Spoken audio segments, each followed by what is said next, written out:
ନମସ୍କାର। କଥାରେ ଅଛି ଚାଷ ଅଛି ଯାହାର କି ଆନନ୍ଦ ତାହାର। ଆଜି ଆପଣ ମାନେ ଦେଖୁଥିବେ କେଉଁ ପ୍ରକାର ଆନନ୍ଦ ଚାଷରେ। ପ୍ରକୃତରେ ଚାଷୀଠୁ ଆମେ ଶିଖିବା ଧୈର୍ଯ୍ୟର ପ୍ରତୀକ।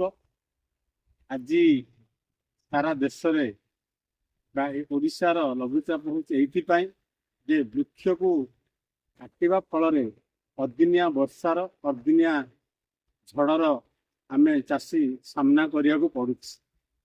ଖାଲି ଓଡ଼ିଶାରେ ନୁହଁ, ସାରା ଭାରତରେ ଅଦିନିଆ ବର୍ଷା ଝଡ଼ରେ ଧନଜୀବନ ସହିତ ଫସଲ ନଷ୍ଟ ହେଉଛି। ଆମେ ଦେଖିଲେ ଉତ୍ତରାଖଣ୍ଡରେ ଝଡ଼ ହେଲା, ପ୍ରାୟ 1000 ଲୋକ ମୃତ୍ୟୁବରଣ କରୁଥିଲେ। ଏବେ ଅଳ୍ପ ଦିନ ତଳେ ଦେଖିଲେ କେରଳର ୱାଇନଡାରେ ଭୂସ୍ଖଳନ ଯୋଗୁଁ ବହୁ ଧନଜୀବନ ହାନି ହେଲା, 400 ଲୋକ ମୃତ୍ୟୁବରଣ କଲେ।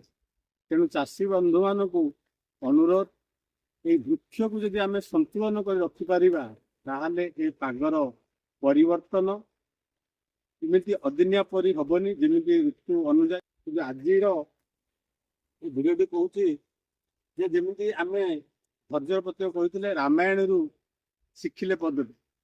ଯେତେବେଳେ ଦିଟା କଥା ରାମାୟଣରେ ଅଛି, ତ୍ୟାଗର ପ୍ରତୀକ ଭାଇର ଭକ୍ତି, ଏବଂ ଏଟା ହଉଛି ଦେବୀ ନାହିଁ ଦେବୀ ନାହିଁ ହଉଛି ମହାଭାରତ, ନେବି ନାହିଁ ନେବି ନାହିଁ ହଉଛି ରାମାୟଣ। ଯେତେବେଳେ ରାମଚନ୍ଦ୍ର ଅଯୋଧ୍ୟାର ରାଜା ହେବାକୁ ଯାଇଥିଲେ, ଯେ ରାଜା ସିଂହାସନକୁ ଛାଡ଼ି ଏବଂ ଦୁର୍ଯ୍ୟୋଧନ ମହାରାଜା ଯେ ଦେବି ନାହିଁ, ବିନା ଯୁଦ୍ଧେ ନ ଦେବି ଚିଚିକ୍ରେ ମେଦିନି, ବିନା ଯୁଦ୍ଧରେ କିଛି ମୁନରେ ଜମି ଦେବି ନାହିଁ, ଏହା ଭାବନା କରୁଥିଲେ। କିନ୍ତୁ ଆମେ ଶିଖିଛେ ଆଜି ଯେ ରାମାୟଣରେ ଯେମିତି। ଆଉ ଗୋଟେ କଥା ମନେ ପଡୁଛି, ଚାଷୀ ଆମେ କାହିଁକି ବର୍ଷାରେ ମଧ୍ୟ କଥା କହୁଛେ ଯେ ଚାଷୀ ପାଖରେ ସବୁ ପ୍ରକାର ଧୈର୍ଯ୍ୟ ସାହସ ଥାଏ।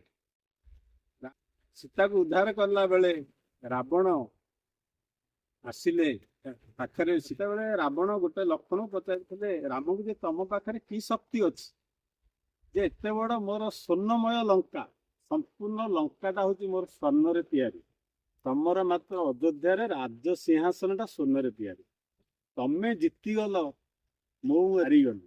ଆର ମୁଖ୍ୟ ସାରାଂଶ ଥିଲା ଯେ ରାବଣ କହିଥିଲେ ଯେ ଏତିକି ଥିଲା ଯେ ମୋ ପାଖରେ ସ୍ୱର୍ଣ୍ଣମୟ ଥିଲେ ମଧ୍ୟ ମୋ ପାଖରେ ମୋ ଭାଇ ନଥିଲା, ମୁଁ ତମ ପାଖରେ ଭାଇ ଥିଲା, ତେଣୁ ବାନର ଗଣ୍ଡେ ରଖି ତମେ ଜିତିଲ। ଆଜି ସେଇଥିରୁ ଆମେ ଶିକ୍ଷା ଗ୍ରହଣ କରିବା ଚାଷୀ ବନ୍ଧୁମାନେ। ଆମେ ଯଦି ଏ ଚାଷରେ ଯୋଉ ପାଣି ହେଇକି ଆଜି ସମ୍ପୂର୍ଣ୍ଣ ନଷ୍ଟ ହେଇଥାନ୍ତା, ତେଣୁ ମୋ ପାଖରେ ମୋ ଭାଇ ଅଛି, ତେଣୁ ଆମେ ଦି ଭାଇ ଲାଗି ବିଚିତ୍ର ବିକ୍ରମ ଲାଗି ଆଜି ଫସଲକୁ ରକ୍ଷା କରିବାରେ ଲାଗି ପଡିଛୁ, ଏବଂ ଆମର ସାହସ ଅଛି ନିଶ୍ଚିତ ଭାବେ ଏ ଫସଲକୁ ରକ୍ଷା କରୁ। ରହିଲି, ନମସ୍କାର।